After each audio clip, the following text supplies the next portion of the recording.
Isang magandang umaga po muli, bansang Pilipinas, lalong-lalo na sa mga kapatid sa pananampalataya.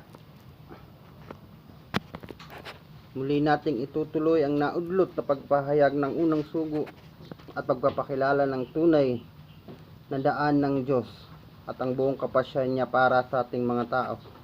Muli po, narito ang ating unang sugo na magbibigay linaw at daan sa bawat tao na may pananampalataya sa ating Panginoong Hesukristo.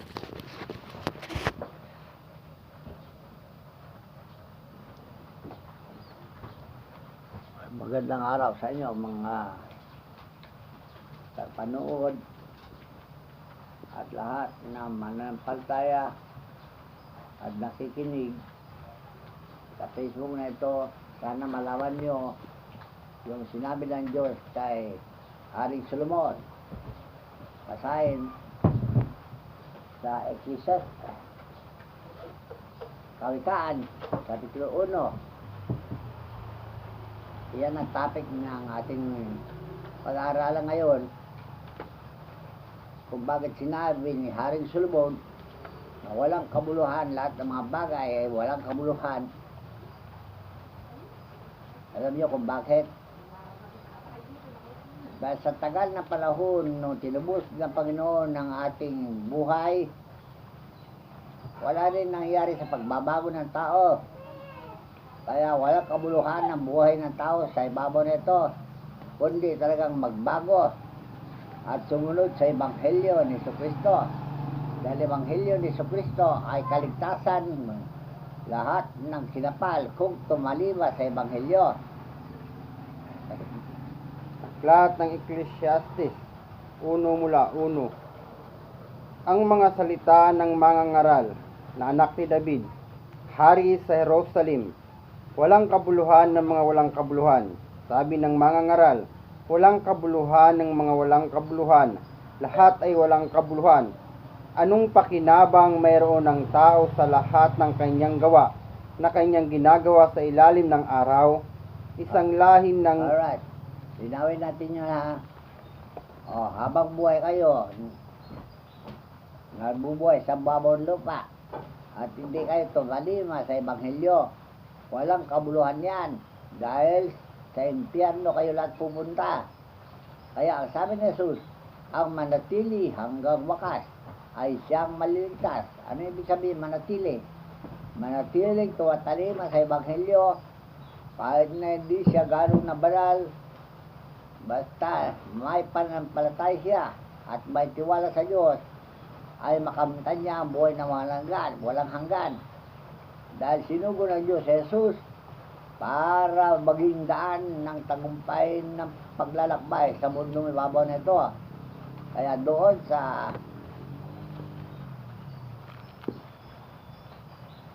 sinulat niya doon sa 3:16 ng San Juan. Aklat ng Propeta Juan, San Juan 3:16. Sapagkat gayon na lamang ang pagsinta ng Diyos sa sanlibutan, na ibinigay niya ang kanyang bugtong na anak, upang ang sino man sa kanya ay sumampalataya ay huwag mapahamak, kundi magkaroon ng buhay na walang hanggan. Sapagkat hindi sinugo ng Diyos ang anak sa sanlibutan upang hatulan ang sanglibutan, kundi upang ang sanglibutan ay maligtas sa pamamagitan niya. Ang sumasampalataya sa kanya ay hindi hinahatulan, ang hindi sumasampalataya ay hinatulan na, sapagkat hindi siya sumampalataya sa pangalan ng bugtong na anak ng Diyos. Alright. So, ngayon, ano ang sampalataya natin na sinabi, yung bugtong na anak? Dahil kayo, maraming klaseng pagsamba na nakikita ng Diyos sa mundong ibabaw ay walang kabuluhan lahat yan, pagsamba na yan, kundi yung tinuro ni Jesucristo doon sa Matthew 4:24. Aklat ng Propeta Juan 4 mula 22. Sinasamba ninyo ang hindi ninyo nalalaman. Sinasamba namin ang nalalaman namin, sapagkat ang kaligtasan ay nanggagaling sa mga Hudyo. Datapwat dumarating ang oras at ngayon nga. Ano ibig sabihin ngayon pa? Ngayon na. Nasasambay ng mga tunay na mananambang Ama sa Espiritu at katotohanan, sapagkat tinahanap ng Ama ang mga gayon na maging mananamba sa Kanya. Sino itong Espiritu na tinutukan niya? Walang nakakalam sa inyo kung sino yung Espiritu na yan. Pero alam namin kung sino yung Espiritu na yan. Siya yung pagbabalik na Jesucristo. Noong kamamatay lang niya, bumalik na siya. At hindi na siya umalis pa. Dahil binabantayan niya ang mga Kristiyano na kanyang inaalagaan na sumasamba. Diba sa'yo? Aklat Sa Matthew 28:18. ng Mateo 28:18. Tandaan nyo lahat yan ha. Ilistan nyo para malaman nyo totoo. At lumapit si Jesus sa kanila. Ano ibig sabihin niya lumapit? Galing sa langit at lumapit sa mga alagad niya dahil iniwan niya sila. Pero nagtagpo-tagpo sila doon sa bundok ng mga Olibo, kung saan sila nagayuno. Sa bundok ng Olibo, doon sila nagtagpo-tagpo at kinausap niya sila. Di ba sa'yo? At sila'y kanyang kinausap na sinasabi, ang lahat ng kapahamalaan sa langit at sa ibabaw ng lupa ay naibigay na sa akin. Dahil dito, magsiyaon nga kayo at gawin ninyong mga alagad ang lahat ng mga bansa, na sila'y inyong bautismuhan sa pangalan ng Ama at ng Anak at ng Espiritu Santo, na ituro ninyo sa kanila na kanilang ganapin ang lahat ng mga bagay na iniutos ko sa inyo. At narito, ako'y sumasa inyong palagi hanggang sa katapusan ng sanlibutan. Alright. Malinaw yun ha. Talagang hindi na umalis si Jesucristo. Parating na dito na sa lupa. Dahil inalagaan niya ang kanyang iglesia na tinayo. Mula pa na pasimula. Tinayo niya kasama niya ang kanyang mga apostol.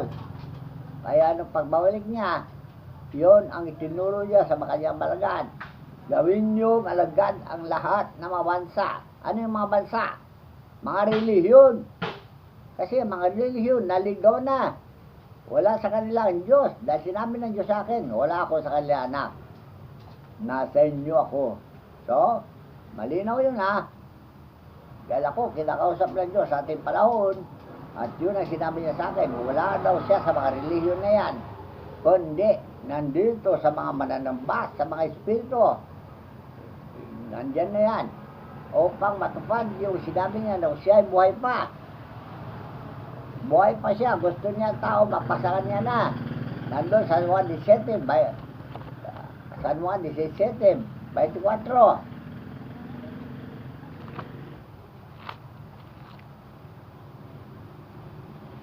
Ama, iyong mga ibinigay mo sa akin ay ibig kong kung saan ako naroroon.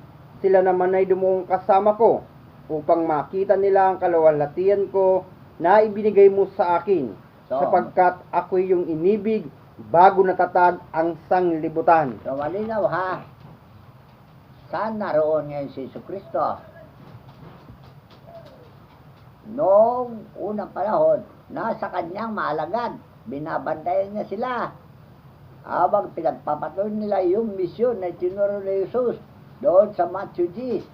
Kaya nga, inaalalayan niya kanyang maalagad. Kaya si Pablo, nung panahon niya, pagkaraan ng 5 taon na pagkamatay ni Jesus, sumilakbo na naman si Pablo sa kaingutan niya. Ano nangyari sa kanya? So, daan ng Damasco. Nandun na si Jesus, binabantayan niya ang kanyang iglesia. Kaya sinabi niya, hindi mo kayo iwanan mag-isa. Sinabi niya, buhay pa siya. Kaya, tinpil ang totohanan niya na ang iglesia doon sa Damasco ay binabantayan niya nung pagdating ni Pablo na sumisilak mo sa galit laban sa mga alagad ng Diyos. Yung mga mananamba sa Espiritu, inaabangan niya sila sa daan. Kung sino man papasok sa Damasco, huhulihin niya at ikukulong. Yung iba, pinagpapatay niya kung sila'y lumaban o tumanggi. Aklat ng mga Gawa. Gawa 9 mula 1. Datapwat si Saulo na sumisilakbo pa ng mga pagbabanta at pagpatay laban sa mga alagad ng Panginoon ay naparoon sa dakilang saserdote at humingi sa kanya ng mga sulat sa Damasco sa mga sinagoga upang kung siya'y makasumpong ng sinuman sa mga daan, maging mga lalaki o mga babae, ay kanya silang madalang gapos sa Jerusalem. At sa kanyang paglalakad ay nangyari na siya'y malapit sa Damasco, at pagdakay, nagliwanag sa palibot niya ang isang ilaw mula sa langit, at siya'y nasubasob sa lupa. Yan ang nangyari kay Pablo dahil hindi niya kilala itong liwanag na ito na simbolo ng ilaw na siyang si Jesus. At pagkasubasan niya, tuloy mo. Isang ilaw mula sa langit, at siya'y nasubasob sa lupa, at nakarinig ng isang tinig na sa kanya'y nagsasabi, Saulo, Saulo, bakit mo ako pinag-uusig? At sinabi niya, sino ka baga, Panginoon? At sinabi niya, ako'y si Jesus na iyong pinag-uusig. Ngunit magtindig ka, at ikaw ay pumasok sa bayan. Sasalitain sa iyo ang dapat mong gawin. Alright, maliwanag ha. Hindi niya kilala yung liwanag, pero yung liwanag ay nagsalita at narinig niya tinig at siya nasubasob. Pero marami pang nakarinig sa tinig, pero hindi nila makita yung nagsalita. Pero si Pablo, narinig niya yung tinig at narinig niya yung nagsalita at nagpakilala siya. Ako si Jesus na iyong pinag-uusig. Ano ibig sabihin yun? Dahil pag inusig tayo ng mga tao, wala iba silang uusigin kundi ang si Jesus. Dahil ang Jesus na yan, ang binabantayan niya ay kanyang iglesia. Tuloy mo basa kung ano nangyari kay Pablo. At ang mga taong kasama niya sa paglalakad ay nangatihilan, na hindi makapagsalita, na naririnig ang tinig, datapwat walang nakikitang sinuman.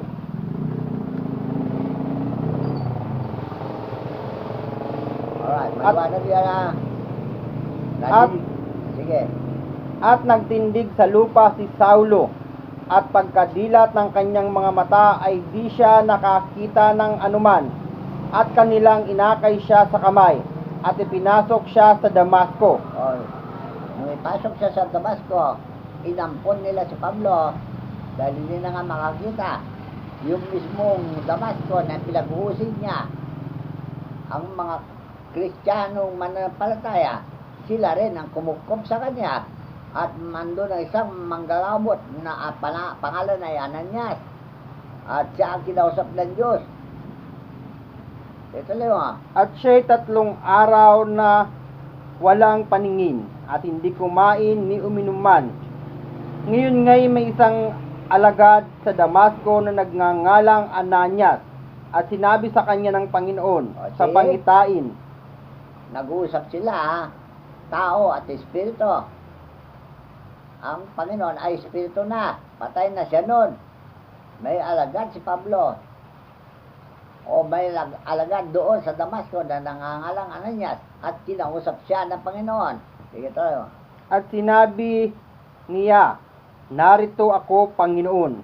At sinabi sa kanya ng Panginoon, magtindig ka, at pumaroon ka sa lansangang tinatawag na Matuwid, at ipagtanong mo sa bahay ni Judas ang isa na nagngangalang Saulo, lalaking taga Tarso, sapagkat narito siya'y nananalangin.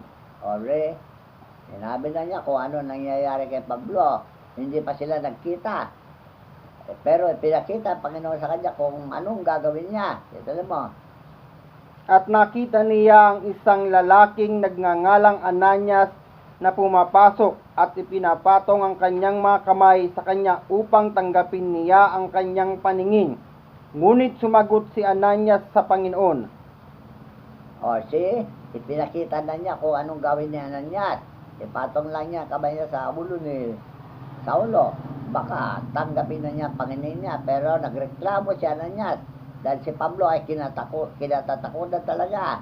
Dahil mabagsik na tayo, matapang, wala pinapakundanganan ng mga manampalataya, kinukulong niya sila at pinapatay yung iba. Ito mo. Ngunit sumagot si Ananias, Panginoon, nabalitaan ko sa marami ang tungkol sa taong ito, kung gaano karaming kasamaan ang ginawa niya sa iyong mga albanal sa Jerusalem. O tingnan nyo kung anong ginagawa ni Pablo sa buong Jerusalem. Dinadakip niya ang mga manampalataya at ikinukulong. At nagreklamo si Ananias, nabalitaan ko kung gaano karami ang nilapastangan ng taong ito. Ito mo. At dito siya'y may kapahintulutan ng mga pangulong saserdote nagapusi ng lahat ng mga nagsisitawag sa iyong pangalan. Datapwat sinabi sa kanya ng Panginoon, pumaroon ka, sapagkat siya'y sisidlang hirang sa akin. Manghuhula pala Panginoon. Alam niyo, ibig sabihin, sisidlang hirang, kasangkapan din pala ng Diyos yan, nakatanda na. Buhat pa nung tiyan ng kanyang ina, ay isinilang siya banal. Kaya lang, naligaw siya sa katuroang Katoliko Romano. Dahil siya membro ng Romano, naligaw siya ng papare, iniligaw siya ng mga piping Diyos-Diyosan. Kaya siya may dalang sulat galing sa gobyerno na sino man na suwasampalataya sa Espiritu ay huhulin niya. Dahil ang Katoliko hindi sumasampalataya sa Espiritu. Kaya doon, alam ni Ananias ang kanyang sinasabi. At alam na Panginoon din ang kanyang sinabi. Huwag ka matakot dahil yan ay sisidlang hirang. O, kita na, inborn parang banal si Pablo. Kaya lang, naligaw dahil sa katuroang Katoliko Romano.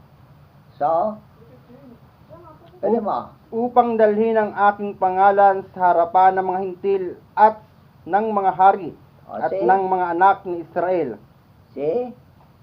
Alam ng Panginoon na kung anong gagawin niya. Tungkulin niya. Siya ay magdadala ng pangalan ni Jesus sa mga hintil. Alam niyo, mga hintil, taong walang Diyos. Kaya napili niya si Pablo dahil matapang talaga, walang kinatatakutan. So, ito mo.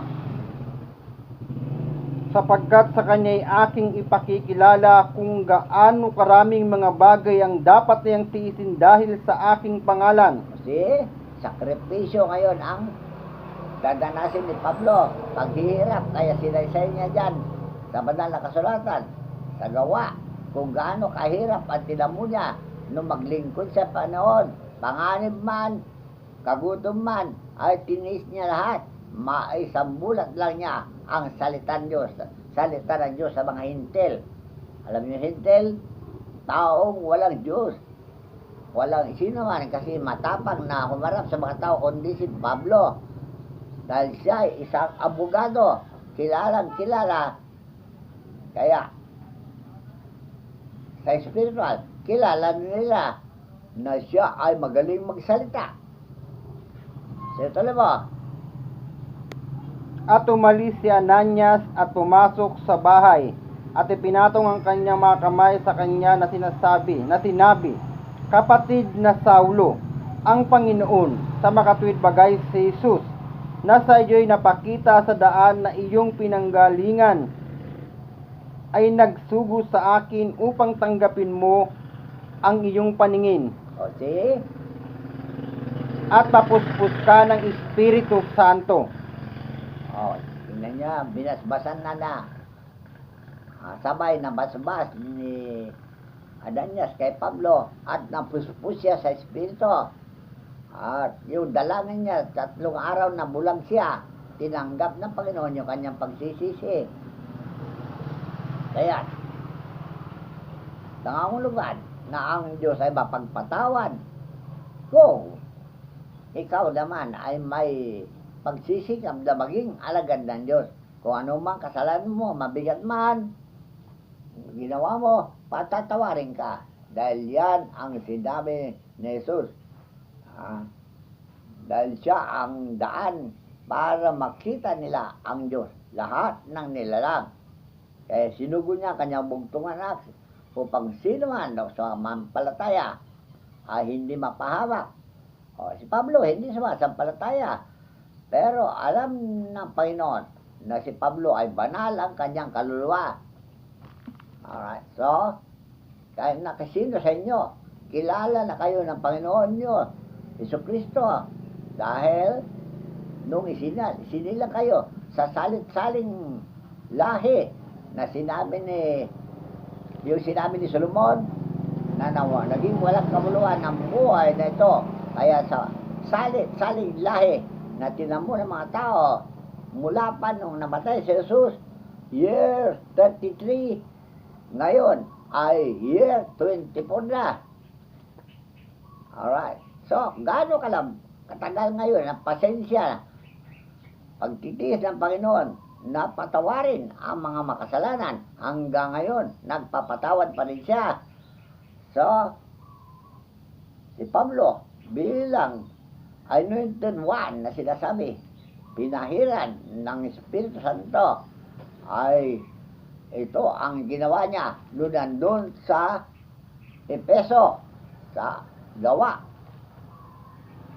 100, Gawa chapter 19. May mission na dyan gumaling na si Pablo at nag-mission na, at ito ang nadatnan niya sa Efeso. Aklat ng mga Gawa 19 mula 1. At nangyari na samantalang si Apolos ay nasa Corinto, pagkatahak ni Pablo ng mga lupaing matataas ay napa-Efeso at nakasumpong ng ilang mga alagad, at sa kanila'y sinabi niya, tinanggap ba ninyong Espiritu Santo nang kayo'y magsasampalataya?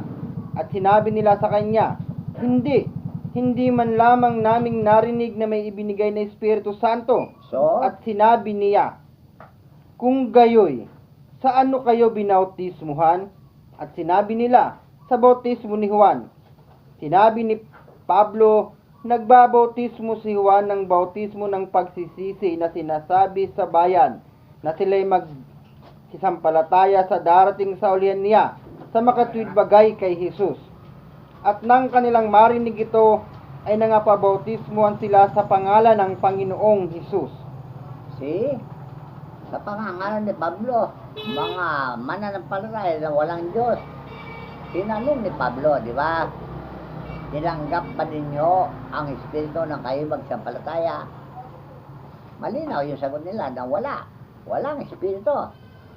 So, kayo mga ngayon sa panahon natin, meron ba kayong banal na Espiritu sa inyong mga reliyon? Dahil napakaraming reliyon, 1,500 na reliyon na permado dyan sa sect na naglaganap sa Pilipinas. Sino sa inyo may banal na Espiritu? Kagaya ng pagsamba ni Jesus na tinuro ang pagsamba sa Espiritu, at yun din ang sinunod ni Pablo. Tinanggap pa ninyo ang Espiritu Santo na kayo magsampalataya? Wala. So hanggang ngayon, kayo mga nagpanggap na mga Kristiyano, paano kayo magiging Kristiyano kung hindi kayo sumasamba sa Banal na Espiritu at hindi kayo pasakop kay Jesucristo? Dahil ang sabi ni Jesucristo nga, Ama, ibig ko, San Juan 17:24, yung mga taong binigay mo sa akin, ibig ko kung saan ako naroon, lumuon naman silang kasama ko. Ama, iyong mga ibinigay mo sa akin ay ibig ko, kung saan ako naroroon, sila naman ay lumuong kasama ko, upang makita nila ang kaluwalhatian ko na ibinigay mo sa akin. Ano yung kaluwalhatian? Jesus, yung panggagamot at pangangaral ng Ebanghelyo Yan ang kaluwalhatian ni Jesus para makita nyo ang mahalagang bagay sa Ebanghelyo na dapat nyo matutuhan para hindi mauwi sa wala ang ating pinagpaguran. Gaya sinabi ni Haring Solomon, walang kabuluhan ang pagsamba nyo na yan kahit na ang sukdulan ng paniniwala nyo sa pananampalataya yan, wala naman Diyos diyan. Kaya sabi ni Jesus, kung saan ako naroon, doon silang kasama ko. So, saan naroon si Jesus ngayon? Hindi ba doon sa mananamba, sa Espiritu? Ang tawag ngayon ay Espiritista. So, sa dami ng Espiritista sa Pilipinas, ba't din ninyo paniwalaan? Mula sa Northern Luzon hanggang doon sa Eastern Luzon, Mindanao, may Espiritista na. Pero binabaliwala nyo ang mga Espiritista dahil sa bintang ninyo. Sinasabi nyo ang Espiritu ay demonyo. Kaya hindi, kaya na ano tawag nyo sa Espiritu, hindi narinig sa inyo. Dahil nagbintang na kayo eh. Sabi nyo, ang Espiritu ay demonyo, masamang Espiritu. Paano lalapit sa inyo ngayon ng Espiritu? Kung sabi nyo, siya ay masamang Espiritu. Samantalang itinuro ni Jesus ganito, sa Lucas 11, magmula sa 11, 12 at 13, ibasahin.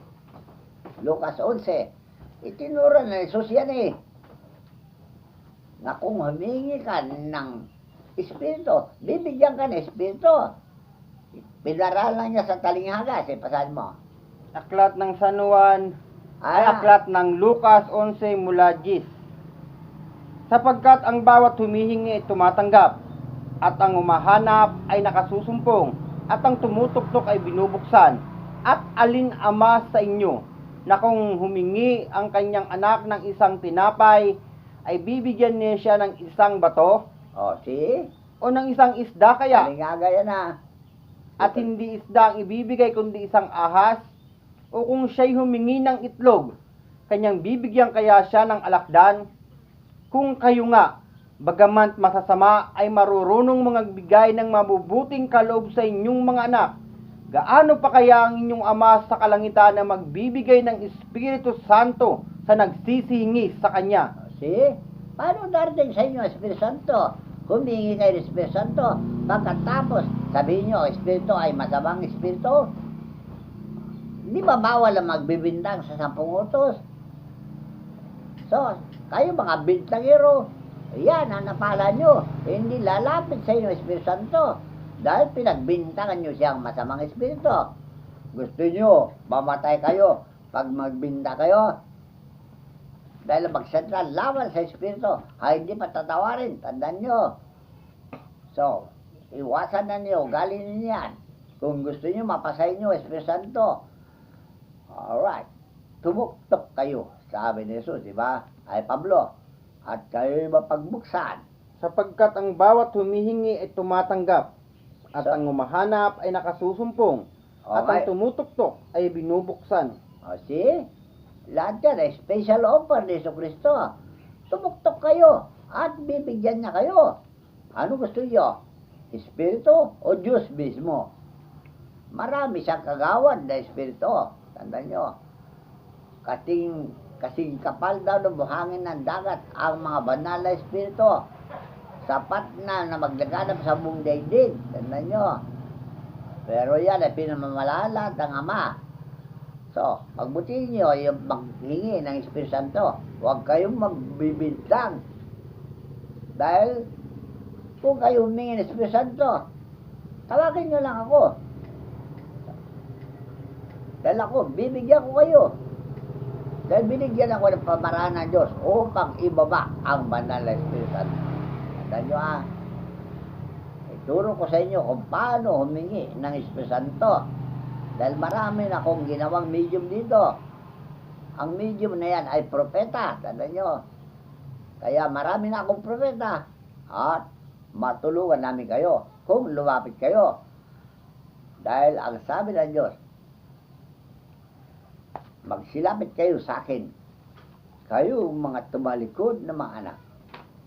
At ako'y, sapagkat ako'y asawa nyo, Jeremias 3:14.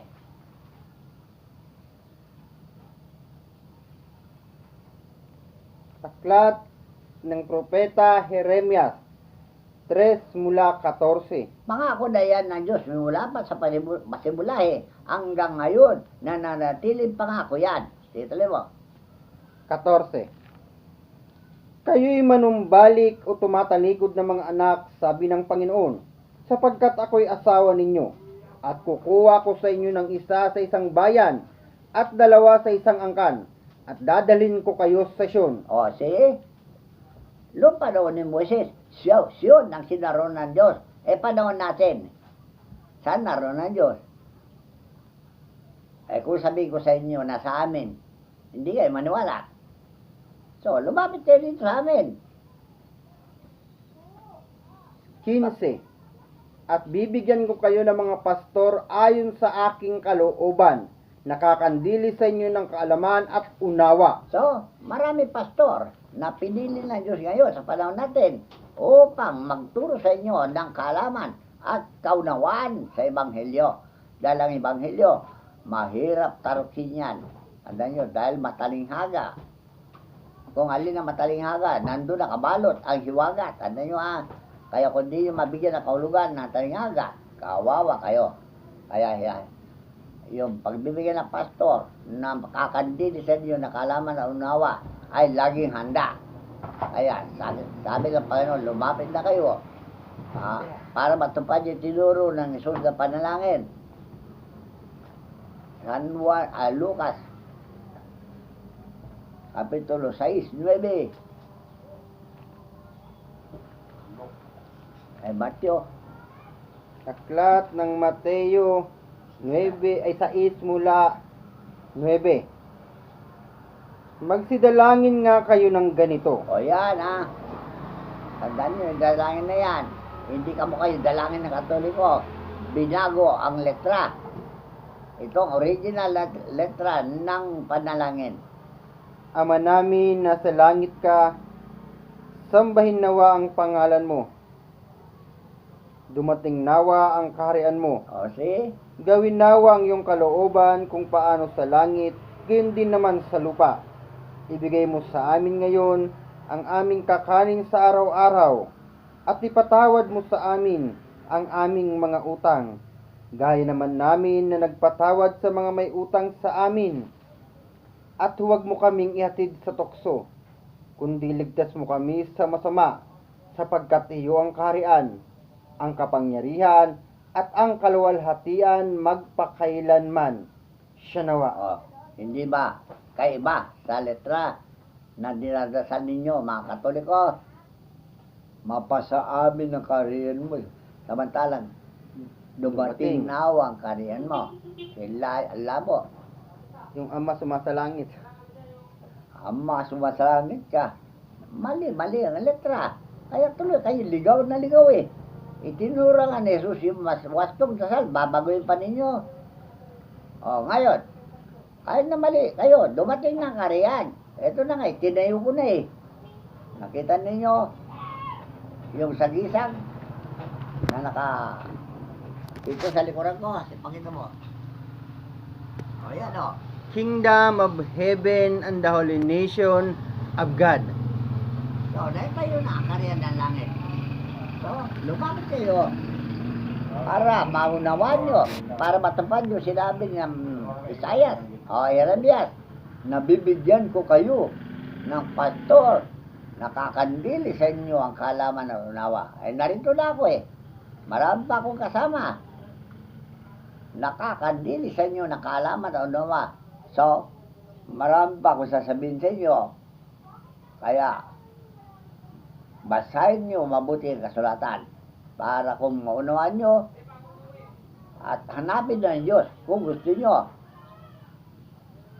Malapit na ako dito Nandito lang ako sa Pilipinas. Kung gusto nyo malaman, Malolos City.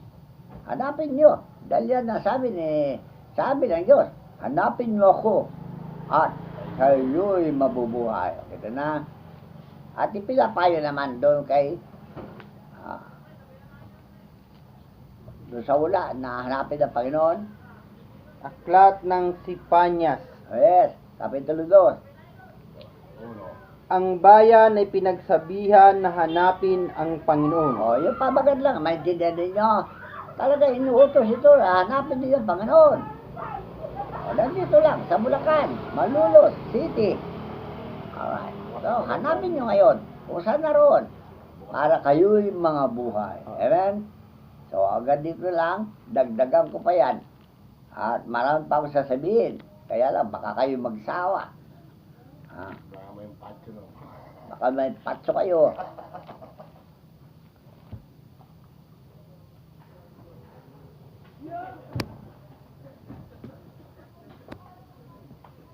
Muli, isang maraming salamat at isang napakalaking kagalakan sa amin ang may pahatid sa inyo ang buong kapasyahan ng Diyos sa pamamagitan ng unang sugo ang nagbibigay linaw at tunay na daan patungo sa tunay na pananampalataya na ninanais ng ating Panginoong Hesukristo. Maghari nawa ang pag-ibig, kapayapaan at ang tunay na pagkakilala sa Diyos na buhay at tunay. Adios.